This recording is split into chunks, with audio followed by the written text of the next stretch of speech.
Estamos iniciando mais um programa Conhecendo o Ministério Público. Recentemente, casos de racismo tomaram conta do noticiário nacional, em especial 3 ocorrências envolvendo o futebol, 2 jogadores e um árbitro. Esses episódios chamaram a atenção por trazerem uma carga de intolerância e gratuidade das agressões verbais. Para abordar o tema do racismo, convidamos o promotor de justiça José Seabra Mendes Júnior, que atua na promotoria especializada do torcedor em Porto Alegre. Doutor Seabra, quero dizer que é um prazer tê-lo aqui conosco novamente no programa. Como o senhor encara esse panorama atual, uma vez que há avanços na área social e a grande parte da população é contra o preconceito? Olá, Marco, é um prazer estar aqui de volta no programa. De fato, acredito que a sociedade brasileira tem uma dívida histórica, principalmente em se tratando da questão da raça negra, onde o Brasil foi o último país no mundo a viabilizar a abolição da escravatura. E, mesmo assim, a abolição se deu em termos de não permitir, naquele momento histórico, uma devida inclusão social daqueles escravos que estavam sendo abolidos. Então, nós temos aí, mais de um século após a abolição, ainda um grave problema de falta de inclusão social da raça negra, né? Nós verificamos que, em geral, os afrodescendentes são prejudicados no que tange ao acesso ao mercado de trabalho, eles não têm ainda acesso às melhores escolas e universidades, ainda há uma grave segregação racial no país. Mas acredito que, aos poucos, a ideia é que a própria população se conscientize da necessidade dessa inclusão, na medida que o Brasil é um país multirracial. E acredito também que essa indignação que surge diante de casos como esses recentes de racismo evidencia que a sociedade não tolera mais esse tipo de discriminação, evidencia também que as pessoas, eventualmente vítimas de discriminação, estão sabendo exercer o seu direito de cidadania no sentido de serem devidamente respeitados e, quando não veem seus direitos sendo respeitados, buscam os meios legais no sentido de que não sejam discriminados. Na área do futebol, nós tivemos o caso do jogador Arouca do Santos durante o Campeonato Paulista. Tivemos também o caso do jogador Tinga do Cruzeiro durante a Libertadores lá no Peru. E também aqui na Serra Gaúcha, o caso Márcio Chagas. Como está esse caso, doutor Seabra? Bom, primeiramente é importante que se diga que realmente são casos que ocorreram quase que simultaneamente nos últimos dias e por isso estão em mais evidência. Agora, nós temos visto esse grave problema do racismo não só localizado no Brasil, na América do Sul, mas em vários países, inclusive no continente europeu. O que tem sido uma preocupação da FIFA e também da UEFA, no sentido de aplicar sanções, inclusive previstas nos regulamentos das competições, aos clubes cujas torcidas manifestem algum tipo de racismo, né? Nós temos recentes exemplos na Ucrânia, na Bulgária, em outros países, né, na Itália, onde está havendo a punição por parte das federações a partir de recomendações da FIFA. E acredito que é nesse sentido que nós devemos caminhar aqui na América do Sul e também no Brasil. Na América do Sul, a Conmebol já tem essa previsão de punição dos clubes por atos de racismo. Urge agora que ela aplique, de fato, essas punições. E no Brasil nós temos o Código Brasileiro de Justiça Desportiva, que já prevê punição para o clube cuja torcida praticar atos de discriminação racial. E compete agora que cada federação, no âmbito da sua atribuição, passe a inserir nos seus regulamentos das competições que promove também esse tipo de sanção ao clube. Acredito que, evidentemente, a punição individual do torcedor que pratica atos de racismo deve ser realizada pela Justiça Comum, mas a Justiça Desportiva também deve aplicar sanções aos clubes, na medida que nós temos visto que, no momento em que o clube tem a iminência de perder um mando de campo, ou perder pontos em competição, ou mesmo em casos mais graves ser excluído da competição, como a própria FIFA indica, tem havido a mudança do comportamento do torcedor. Nós vemos hoje que é bastante difícil ocorrer uma invasão de campo, por exemplo, por torcedores, porque eles sabem Já está disseminada a cultura no sentido de que o torcedor que invade o campo faz com que o seu clube perca o mando. Da mesma forma, aquele torcedor que arremessa objetos para o gramado sabe que isso ocasiona a perda para o clube. Então, acredito que no momento que os clubes sentirem na carne as sanções decorrentes dos atos de racismo dos seus torcedores, isso vai fazer com que o próprio clube busque internamente resolver esses problemas com a sua torcida, ao mesmo tempo em que os torcedores saberão pedagogicamente que no momento que praticarem atos de racismo, estarão trazendo problemas para o clube. Daria para o senhor resumir rapidamente o que aconteceu com o juiz de futebol Márcio Chagas em Bento Gonçalves?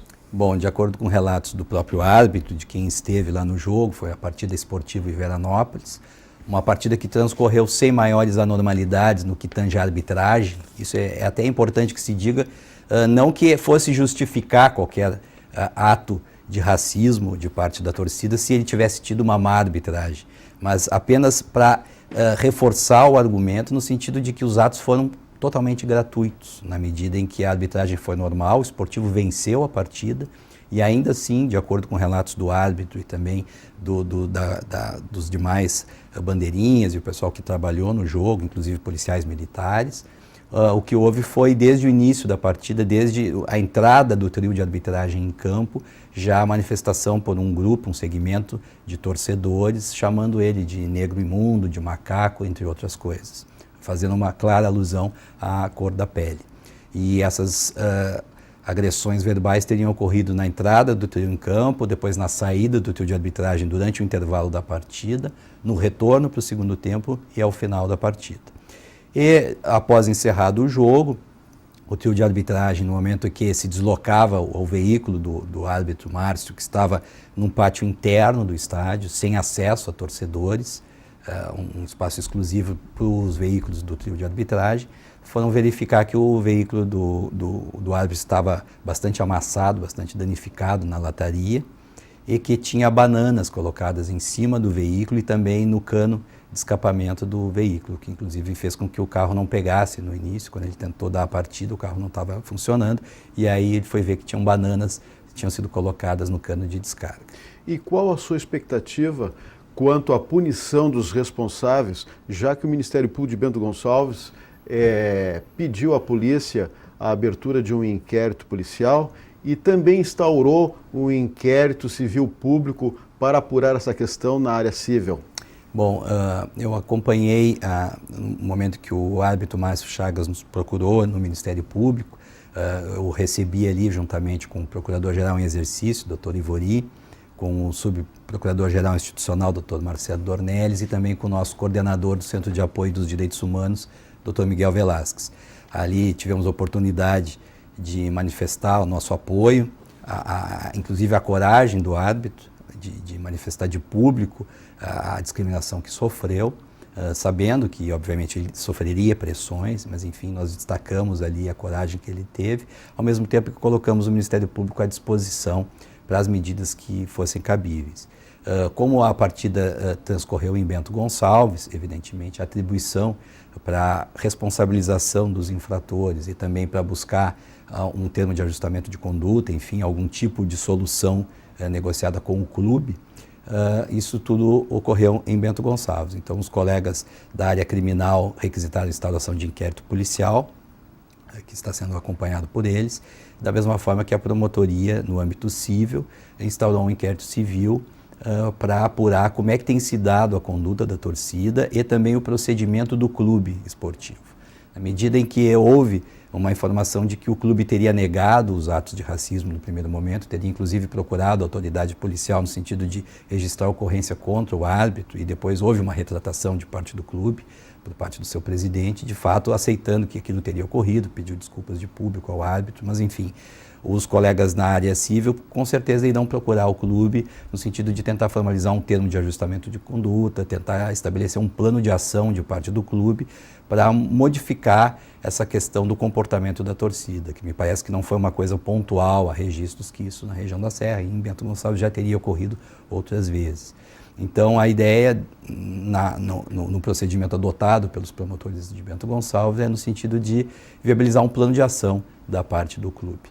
E de parte da promotoria do torcedor, cujo âmbito de atribuição é Porto Alegre, mas nós temos essa atribuição também no nível regional, no que tange a atuação junto à Federação Gaúcha de Futebol. De imediato, eu procurei a Federação Gaúcha, conversei com o diretor do departamento jurídico. No dia de ontem estive na federação, acompanhando o julgamento pelo TJD do caso envolvendo o esportivo, ao mesmo tempo em que tive a oportunidade de me reunir com o vice-presidente da Federação Gaúcha, o senhor Luciano, assim como o diretor do departamento jurídico, Luiz Fernando Costa, ocasião em que conversamos sobre um plano de ação que está sendo elaborado pela Federação Gaúcha, com campanhas educacionais e também um trabalho a ser feito junto aos clubes e torcedores no sentido de coibir o racismo. Então eu expedi uma recomendação à Federação Gaúcha de Futebol, baseado num congresso técnico da FIFA do ano passado nas Ilhas Maurício, onde a FIFA recomenda às associações esportivas, às confederações, alguns procedimentos, né? Um deles seria um procedimento educacional, no sentido de que cada federação tenha um plano de ação, que é exatamente esse que eu mencionava, que estamos agora trabalhando juntamente com a Federação Gaúcha, no sentido de que os clubes, desde a divisão de base, junto aos jogadores e também junto aos torcedores, façam um trabalho de prevenção e combate ao racismo.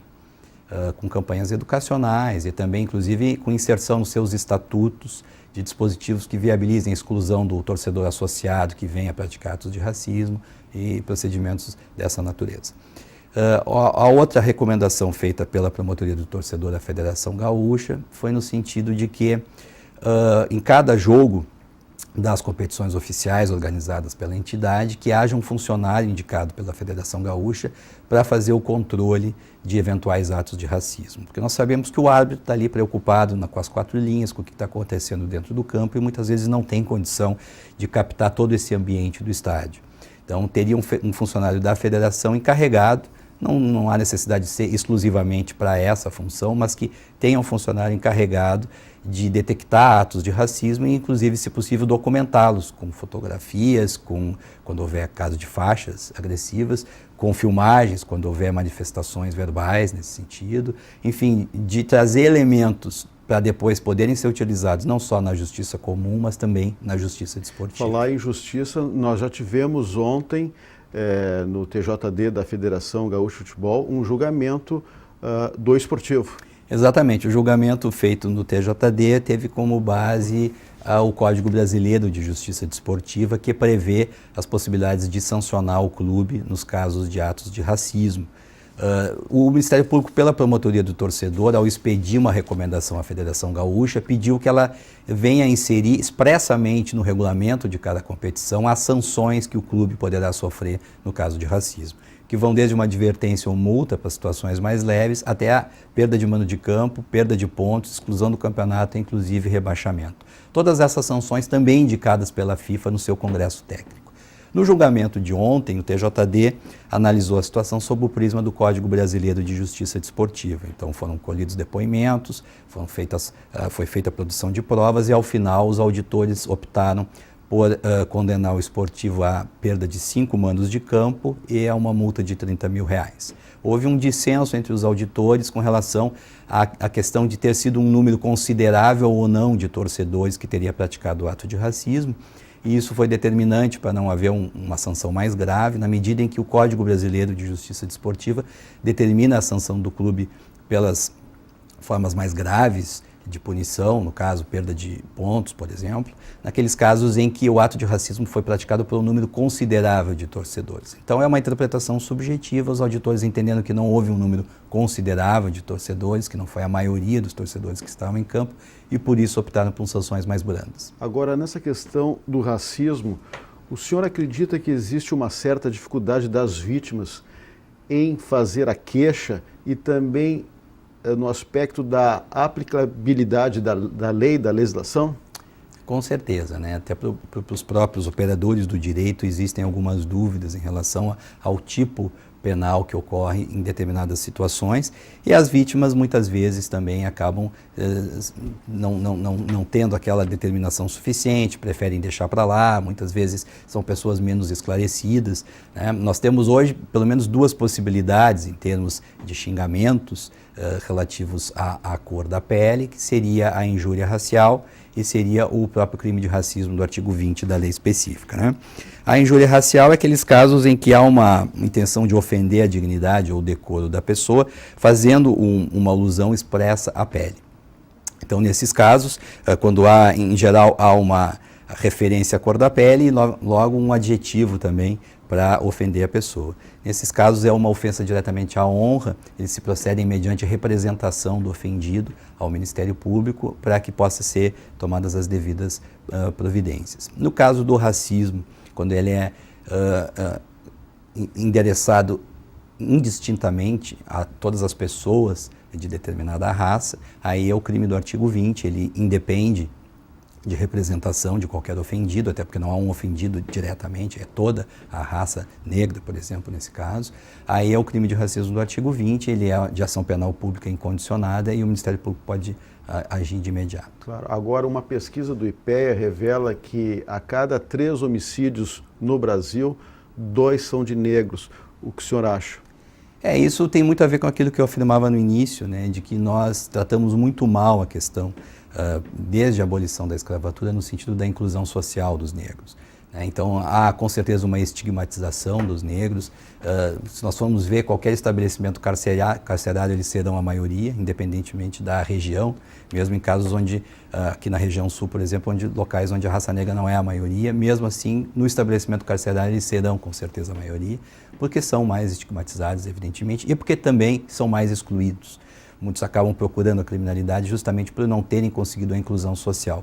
Aos poucos, acredito que a sociedade tenta resgatar essa dívida histórica. A questão da política de cotas, por exemplo, nas universidades é uma tentativa de inclusão social da raça negra e acredito que deve ser estimulada, assim como outros tipos de inclusão em concursos públicos, por exemplo. Mas acredito que isso ainda vai demorar na medida em que há necessidade de uma mudança de cultura da população em relação a essas questões. Não só a cultura daquele que pratica atos de racismo, que deve ser punido e deve ser educado também, no sentido de mudar a sua conduta, mas daquelas pessoas que são vítimas, que muitas vezes acabam não procurando as autoridades, ou por desconhecimento, ou por medo, ou receio de algum tipo de represália. Agora, ainda há muito desrespeito, muita desigualdade social no país. O que o senhor acha que o Ministério Público pode fazer para garantir a dignidade dessas pessoas? Bom, acredito que além das questões relativas diretamente à punição de pessoas que venham a praticar atos de racismo, o Ministério Público tem buscado se estruturar no âmbito interno, através das promotorias de direitos humanos. Nós temos aqui em Porto Alegre uma promotoria especializada nesse assunto, temos também um centro de apoio operacional para viabilizar uma capacitação de todos os promotores do Estado nessa parte de direitos humanos. Então, as promotorias estão capacitadas, estão gabaritadas a receber esse tipo de demanda, não só a discriminação no sentido de eventuais ofensas, mas também aquela discriminação que configura ato de racismo no sentido de excluir o negro em função da sua cor, de eventual acesso ao mercado de trabalho ou eventual acesso a determinados espaços. É crime, por exemplo, de racismo vetar o ingresso de um negro num elevador social de um prédio, evidentemente, e obviamente não teria qualquer sentido esse tipo de discriminação.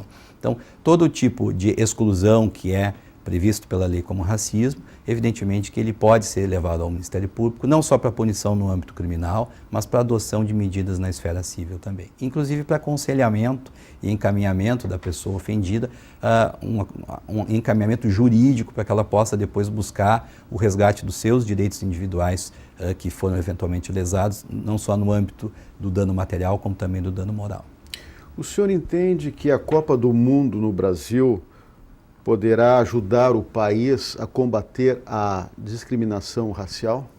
Com certeza. Eu até por estar acompanhando todo o movimento da Copa do Mundo aqui em Porto Alegre, como uma das capitais sede, eu estou convicto que, além do legado que se costuma dizer, que a Copa vai nos trazer no que tange às estruturas materiais, ela vai nos trazer legados de diferentes espécies na parte de capacitação de mão de obra, por exemplo, na parte de preparação dos órgãos públicos na gestão de grandes eventos e, evidentemente, na mudança cultural do torcedor.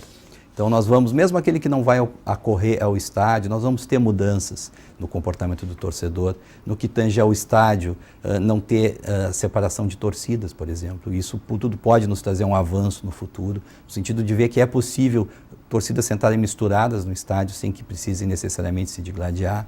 Nós vamos ver, por exemplo, o esforço da FIFA no sentido de combater o racismo, e esse é um dos princípios básicos da FIFA em todo o mundo, no sentido de procurar a unidade entre os povos, procurar aproximar os diferentes, tanto por questão de religião, como por questão de cor de raça, como por questão de nacionalidade, de orientação sexual. Então, a ideia da FIFA é no sentido de congregar todos os povos na Copa do Mundo, e isso acredito que, sendo trazido, a população não só que vai ir aos estádios, mas que vai acompanhar a Copa do Mundo, mesmo que pela TV, pode ser um legado cultural no sentido de uma mudança do comportamento do torcedor. Agora, após esses episódios que citamos no início do programa, ainda há uma discussão em torno do que pode ser dito ou não nos estádios de futebol.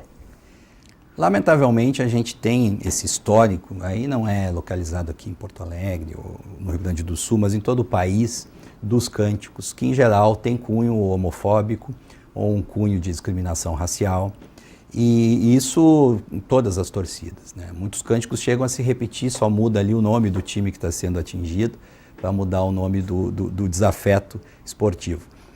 Acredito que isso, com certeza, vai necessitar de uma mudança cultural do torcedor, na medida em que um cântico muito mais produtivo é aquele que busca incentivar os jogadores do que aquele que procura diminuir o seu adversário com expressões preconceituosas. E dentro desse entendimento é que a recomendação da Promotoria do Torcedor, e que nós agora estaremos em breve nos reunindo no Rio de Janeiro com promotores de todo o país para discutir, dentre outras questões também, a possibilidade de fazer uma recomendação para a CBF, no sentido de que nas competições de cunho nacional também haja a possibilidade de sanções aos clubes que se manifestarem por seus torcedores de forma discriminatória. A nossa ideia é que nós possamos, de fato, coibir esse tipo de comportamento, não só com a mudança de cultura, que evidentemente a gente pretende fazer com planos educacionais, mas também com a possibilidade de sancionamento dos clubes. Como eu afirmava anteriormente, a gente já conseguiu, de uma certa forma, mudar a cultura com relação à invasão de campo, com relação ao arremesso de objetos para dentro do gramado, com a possibilidade do sancionamento do clube. No momento que nós sancionarmos clubes cujas torcidas insistam em proferir cantos racistas, cantos discriminatórios, cantos homofóbicos, nós com certeza estaremos mudando também o comportamento desses torcedores. Nós estamos chegando ao final do programa, doutor Seabra, mas ainda tenho uma última questão, até porque o racismo, ele ultrapassa os campos de futebol. O que a vítima pode fazer para se defender e como procurar o Ministério Público? Bom, diante de qualquer ato de racismo que possa configurar crime, evidentemente ela deve registrar a ocorrência, se possível buscar testemunhas, no sentido de ilustrar o fato do qual ela foi vítima, a ofensa que sofreu. E o Ministério Público, em cada comarca, através do seu promotor de justiça, nas comarcas onde houver promotoria de justiça especializada de direitos humanos, estará de portas abertas para receber essas pessoas. Com certeza é importante que nós destaquemos que o futebol, na verdade, ele é um espelho da sociedade. Dentro de um estádio de futebol acabam sendo replicadas aquelas condutas que acontecem todo dia na rua. Muitas vezes em maior grau pelo fato da paixão clubística que envolve uma partida de futebol. Mas é inegável que o racismo que acontece dentro do estádio de futebol, ele acontece lamentavelmente dia a dia na nossa sociedade. E por isso deve ser reprimido, deve ser coibido e deve ser objeto de uma constante preocupação do Ministério Público. Nós temos ainda um minutinho para suas considerações finais.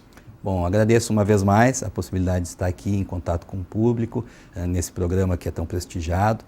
E gostaria também de deixar a Promotoria de Justiça do Torcedor à disposição de quaisquer torcedores, quaisquer pessoas que se sintam de alguma forma ofendidas com qualquer manifestação racista nos estádios de futebol. Nós recebemos diariamente denúncias, notícias, muitas vezes pessoas nos encaminham, às vezes até charges futebolísticas, onde elas entendem que houve algum tipo de discriminação racista. Então, isso com certeza nós estamos acompanhando de perto, tem sido nossa preocupação e a Promotoria de Justiça do Torcedor vai trabalhar incansavelmente para coibir esse tipo de manifestação discriminatória nos nossos estádios. Quando eu fiz a recomendação à Federação Gaúcha, de plano me coloquei à disposição da Federação para auxiliar nesse plano de ação que eu estava cobrando via recomendação, na medida em que é interesse da Promotoria trabalhar juntamente com os clubes e com a Federação para mudar esse comportamento. Ok, promotor de justiça José Seabra Mendes Júnior, titular da especializada do torcedor em Porto Alegre. Mais uma vez eu agradeço a sua participação no programa, a sua gentileza em aceitar o nosso convite. Muito obrigado. Se você tem críticas, sugestões, mande um e-mail.